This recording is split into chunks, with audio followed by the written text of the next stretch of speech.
We don't go to law school. We become practitioners after passing the bar, but we have to figure out how to practice law. And then we have to figure out for those that decide to own a business, a law firm, it's not so much a law firm, it's a business. And the same methodologies and the same principles that apply to every type of business applies to your law firm as a business. So what are our normal headaches? Well, we're running a marketing campaign. Am I getting to every call? Can I get to every call? And if I don't get to every call, well, how many people do I hire? And then out of those 10 people that I hire, how many of those people are actually going to be good? Welcome to the Throne of Wealth, the podcast that empowers you to reign over your financial future. Each episode brings you tax strategies, wealth building insights, and stories from inspiring entrepreneurs. The Throne of Wealth is brought to you by King of Kings Accounting Firm, where financial challenges become opportunities for growth. Let's get into it. Hi, and welcome to another episode. Today we have a guest speaker who not only owns a law firm in multiple states and in one in particular in Puerto Rico, and in addition to that, other businesses. And he mentioned offline that he wants to talk today about tax tragedies to the audience. So welcome, William.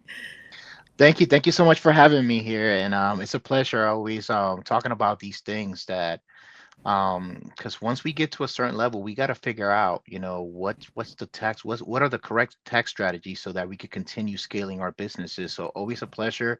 And thank you for having me. William, for the listeners that are, meeting you for the first time, tell us a little bit about your background, why law and why Puerto Rico? Of course, yeah. So, former military member, Air Force, did 7 years in the Air Force, and we had a little situation at that time with my significant other, and she went through some immigration issues. And at that point in time, I decided that I didn't like what I was seeing from the inside, so I decided to proceed. I had a degree in computer science, nothing to do with law, but decided that I needed to make a difference and decided to go to law school just to practice immigration law. So in 2011, we established our business in North Carolina.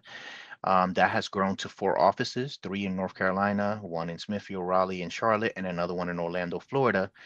And fast forward, we've been growing, we've been scaling, we've been successful in everything that we're doing. But then 2024 hit, and I got this wonderful, big, huge tax bill. And I said, I gotta figure this stuff out. And decided to, after talking with a bunch of people, decided to move to Puerto Rico. Moved to Puerto Rico and established a company over there, Odos 360, that specializes in AI services. And now I consult. I'm a coach and a consultant to my firm, and I do custom made AI software for my firm specifically and other businesses. So that's kind of where we're at. Tell me, wow, that's impressive. So you went from trying to change a family scenario of facing challenges and immigration, setting up your firm, passing, going to law school, which is not easy, by the way. Having that discipline and consistency and resilience to grow a business, a practice in multiple states. And now go to Puerto Rico and say, you know what? I'm going to create my own AI. I'm going to code my own systems. I'm going to provide my own consulting in softwares for our firm. Tell us more a little bit about that. And add in there, what happened with this whole tax thing that you had going on?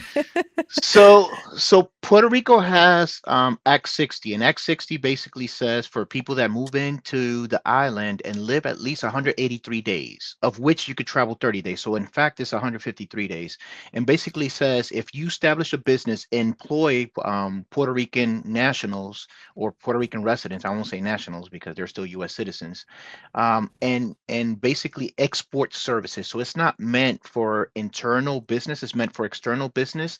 And basically, that dropped my tax rate for my business to 2 to 4%. So maximum 4%, minimum 2%. And then in turn, with that, you apply for part of the Act 60 for actual, people that are buy house and stuff like that, establish yourself in the island. My capital gains tax is 0%. So I figured it out. I figured it out. I know what Jake Paul is in Puerto Rico. I found it out. And I jumped on that boat, and it's been great. I love Puerto Rico. Love the culture, love how warm everybody is. But it also allows me to really figure this out, and really utilize it amongst other tax strategies, but really maximize, the savings, because if you're in crypto, if you're doing any type of Yeah. investing and you could get that 0% on capital gains, you're winning. Wow, that's amazing. So we should be buying in Puerto Rico. You just have to be there. Very, very strict. 183 days. Whatever you do after that, it doesn't matter, but 183 days and you're good. Half a year. So do they have to be consecutive though? They don't have to be consecutive, but it has to be throughout the year. So So that means that I can be half of the time here, half of the time working remote. And now with AI, we can position our business. there's a caveat to that, because you're establishing residency, obviously, and for those people that you won't be voting. um Mhm. there's a couple things that you're going to lose, because Puerto Rico doesn't have the same rights for US citizens over there. But if you understand that, and tax savings are like your thing, that's the place to be right now. 100%. If you're a heavy investor, right? Like you were saying, this is all about growing your wealth and where are you putting your dollars. If you're gonna be pouring your dollars into tax money and sendable, we call it charitable donations to the government, or you're gonna reinvest them and continue to grow and compound that interest throughout, through a long term, through a lifetime. Juan calls it the way that he calls it says the 200 infinity investments for the next 200 years. Uh, That's right. So, yeah. but it's been actually really great, and applying a lot of the stuff that I learned, in growing a law firm. Now I'm applying it to growing this AI business, which is really exciting. It's really where everything is going, and being able to export those services basically allow me to scale this business faster, because I could reinvest that tax money into the company and grow it faster than I would, in through traditional channels. Mm. So tell us a little bit more about that AI. What exactly when it comes to the software? Tell us a little bit more about that. What's the use out of, like, is it systems? Is it portal? Is it, how does I want to know more. So basically, what we ended up doing is, having spent the last 15 years, and going back one step before that, I had no idea that my computer science degree, and my law degree will come together at this. I had no idea, because they're so different things, two different things, Yeah. but had no idea that they would complement each other so well in this period. So it's been awesome. But what I've done is, basically, I've grown a firm, and we know, as we grow, we make new problems, as your systems, as your company scales. There's new, different issues we have to deal with, and rebuild, and kind of restructure, and have these systems and all these things in place. So basically, having gathered all that knowledge from what I've been through, in every way, how to do it wrong, um, I know the pains and the gripes that we as attorneys have, because um, we don't go to law school, really. We become practitioners after passing the bar, but we have to figure out how to practice law. And then we have to figure out, for those that decide to own a business, a law firm, it's not so much a law firm, it's a business. And the same methodologies and the same principles that apply to every type of business applies to your law firm as a business. So, what are our normal headaches? Well, if we're running a marketing campaign, am I getting to every call? Can I get to every call? And if I don't get to every call, well, how many people do I hire? And then, out of those 10 people that I hire, how many of those people are actually going to be good, and are actually going to, Mm. do, so in that vein, so we started, creating a voice agent to specialize in dealing with law, with intake, reception, intake, some of the validating those leads, and making sure that the appointments that we're getting are actually qualified leads. I'm not wasting my time with a person that just really doesn't have a case, that just really wants to talk to somebody. Mhm. So that was part of it. The other side of it is, AI enhanced websites. So I'll tell you this story. I hired, XYZ company to redesign my website, because as we know, technology advances. You have to refresh it. You have to keep up to date with what's going on to make the site at least appealing. So people stick by it and go to it. Well, they decided to destroy my domain authority that I've built for the last 10 years. And from 11,000 searches a month, my website dropped to zero. Oh my God. So I was going nuts, and I couldn't recover my old website. It was gone. It was just gone. So we rebuilt the site, and I put, AI. It's looking at SEO. It's looking at all these things. It's making sure that we appear in the AI search engines and stuff like that. And basically within 3 to 4 months, I've surpassed. So now right now I'm like at 16,000 searches per month on my website. But that was in a matter of months. And we know that SEO takes like forever to mature, and Yeah. for the search Uh-huh. engines to pick you up. So that's some of the stuff, the cool stuff that we've been doing, implementing in because Vasquez Law Firm is kind of like that beta testing ground. I have a real big firm here that we're testing all these methodologies and stuff like that. So it's been Mhm. it's been it's been awesome. I'm on both sides, but since I'm a developer, I'm able to sit down with my developers and tell them exactly, these are the pain points. This is what I need. I could talk to them from a tech stack point, and I could also talk to them from a business standpoint. And that's really what provides us a lot of value, you know. So those are part of it. We also have a marketing element that we run, where we run our marketing campaigns, social media, video, AI, avatar video creations. All this stuff is brought together in there. And the last element is kind of like a C-suite application that gives the business kind of like, this is the metrics that a CEO would be looking at. This is what a COO. So it's basically helping them have that information real time in front of them, so they can make better, faster, informed decisions. That's in a nutshell what we've been working on, and I'm loving life right now because I'm having fun. Wow, that is a game changer. That's a game changer. Having the site down, bringing it back. Obviously, it took days and a couple of weeks for that, but that could have taken years. And in And it's another time, that would have taken years, William.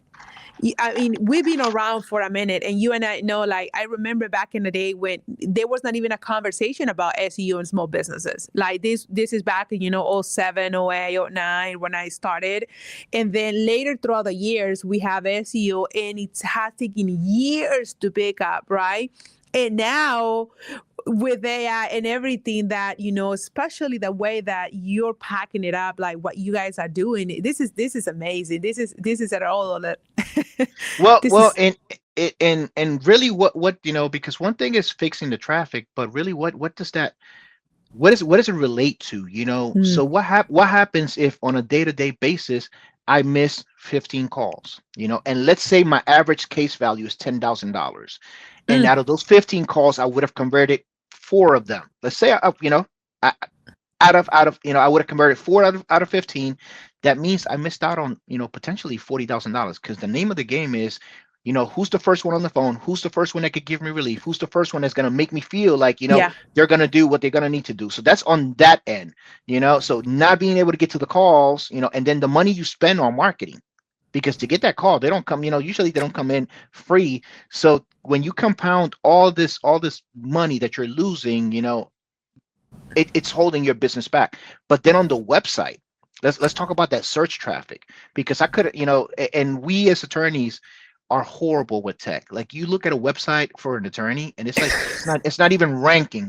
We don't pay attention to that. We think that, oh, we show up to court and we win a case, and everybody's gonna run through the doors. Yeah, maybe locally, but if that's your mentality, that's fine.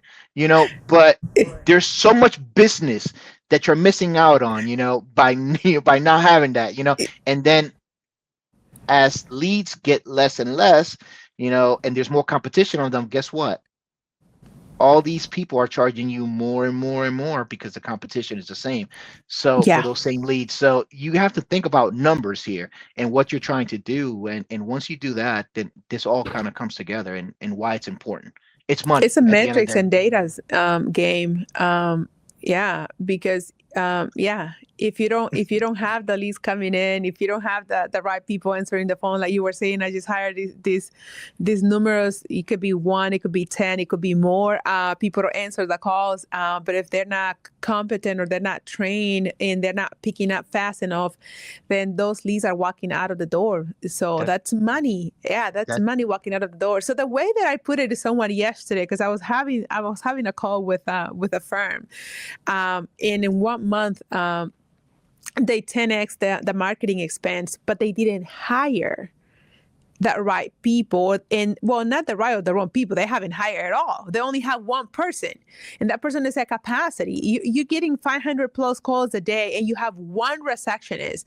And so I said, how much is the lead, the cost per lead right now? They're like, well, we're estimating, and we had a meeting with our marketing company. It's about 325. I said, okay, so all of these calls right here, this is what you're doing. Because when I looked at the number of calls answered and the number of cases converted into clients, I'm like, look at these numbers, how small they are. You had 184 people showed up to your appointment, and your intake person, which is their salesperson, only closed 9 of those people. What happened? Were they unqualified? I mean, if I'm going to show up to a call and I'm going to pay $250 for a consultation, something's wrong there. And I'm like, if and you're not seeing that, I- the so number so in that vein, I mean, I'm pretty sure, all the different, LSA, Google, PPC, they love, Meta, they love you, because you're paying for all these leads. But then if you can't get, and that's a huge problem that we have in law firms. We might be good at social media, we might be good at getting, but then what happens with that lead? Am I able to get every call? Am I qualifying those leads correctly? Am I booking them? What is my show up rate? Who's showing up to these consultations? And then when they don't make a decision, do I have a proper, nurturing campaign to make sure, that I'm following up in a timely manner, because we're constantly moving day to day and dealing with today and not even thinking about tomorrow. So there's 90%, 99% of the firms that you deal with are going to have a broken funnel. And that's a hole in your bucket, because that you're losing and you're spending. Like, Google's going to charge you for what they're going to charge you. They don't care. If you click, you pay. What you do with that, it's really, and so you have to think about that, because if you want to scale and you want to 10x it, well, do I have the infrastructure to be able to withstand that 10x? So it's huge. Yeah. Yeah. Wow. Wow, William. So I want to hear about what other strategies have you put into place, apart from moving to Puerto Rico, running your business pretty much remotely. Yeah. Yeah. So as far as tax strategies, I'm moving over to a self-directed IRA, so that I could, invest and decide what I want to invest in, on my own, and gain the tax benefits and be able to buy, purchase, and do different things. Also, exploring the ability of creating a family office, with my family, and be able to grow. So there's many different strategies that I'm starting to employ that are going to basically create that generational wealth and Yes. allow my family to grow, and my family will be involved in everything that we're doing. So I'm moving to those phases and making sure that we will be in this, for the long run. So that's some of the things that I'm thinking about. And obviously we established a nonprofit, and we want to give back to the community. We want to grow that side of it too. So there's many different things that we're doing, but the biggest immediate game changer, is obviously, Act 60 in Puerto Rico, and reducing my tax. Jesus Christ. No capital gain. I mean, who can beat that? Only Puerto Rico, right? So they might have some questions for me, but it's okay. I'm doing it by the books. Exactly. The code compensate you, for investing in yourself and for being proactive, right, and thinking in a long term. And it's This part is of the incentive. It's part of the incentives to bring to, that they did to bring back, businesses back to Puerto Rico after Hurricane Maria. And basically, once you apply for Act 60, you establish your business and you do everything. So it's renewable every 10 years, but they give it to you for 10 years. So you operate for Wow. those 10 years, so it's very safe. It's very good. You're going to invest, but you're going to make sure that, you get your investment out of it. And, I mean, you're going to live in Puerto Rico, come on. Enjoy the life, right? Well, we're gonna have to come and visit you in Puerto Rico, William. For those business owners that are listening to us today, what would be some of the tips in discipline behaviors that you have developed throughout your entrepreneurial as a business owner, in the field of running the firm and now running these new projects, which I am so fascinated with, your AI and part of the marketing and how to, oh my God, this is so much. This is, I think we need a lot more time to unpack all of this because it's a lot, but I would like to, to hear a little bit of that. Enthusiastic, that passion that you have for what you do and what keeps you so resilient. Well, I mean, obviously, with business, not everything is gonna be, great. You're gonna try Mm. things and some things are not gonna work, but you need to know, what's your vision? What's your mission? What are your values? Why are you doing what you're doing? If you understand that, then you're able to overcome and then think, proactively, like, hey, I put this into play, but it didn't quite work like I thought, so let's sit down at the table and let's restructure. And then as you grow, know that what you did yesterday, it's not going to get you till tomorrow. It got you till Mm. today. So now I have to sit down. I have to break my business down again. I have to build it again to make sure that I'm operating at an optimal level, and be very careful about scaling if you don't have the infrastructure, because you may be the greatest businessman or provide the greatest service, but once your staff or you are at capacity, it's only so much you could do. Invest in your structure, your C-suite structure, and make sure you have people that are better than you at the things that you don't like to do, and eventually, so That's if right.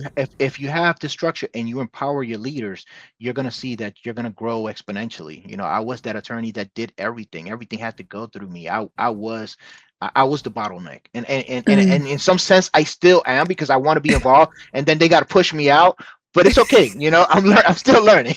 Uh, but those type of things, if you know who you are, the value that you bring, and then you have your plan, execute it and stick to it and fight through the ups and down, and you're gonna come on the other side. You're gonna be well off, and make sure you have strong people that are that are giving you good advice, good financial advice, good operations advice, if you're in the practitioner, good practice advice. Have those mentors around you, somebody that could give you, that you could gain from.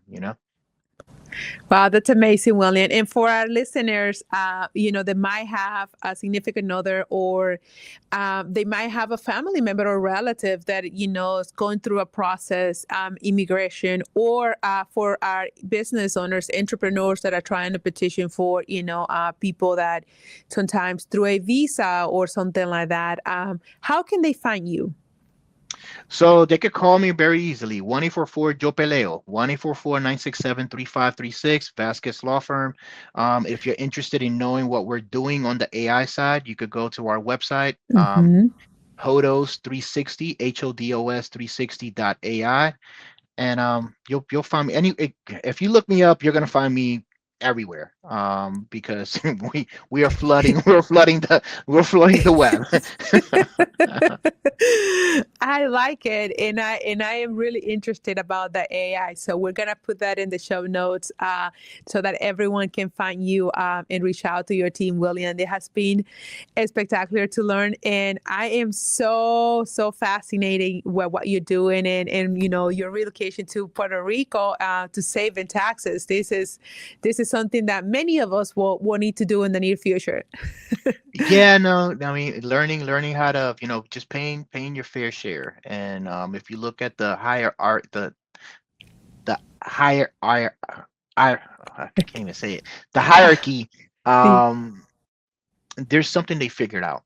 There's something that most people did have Hmm. not figured out, And how do you gain that knowledge? Because they don't just give it to you, but Yeah. it takes time and stuff like that. But if you find it, you're gonna set yourself up for success no matter what you do.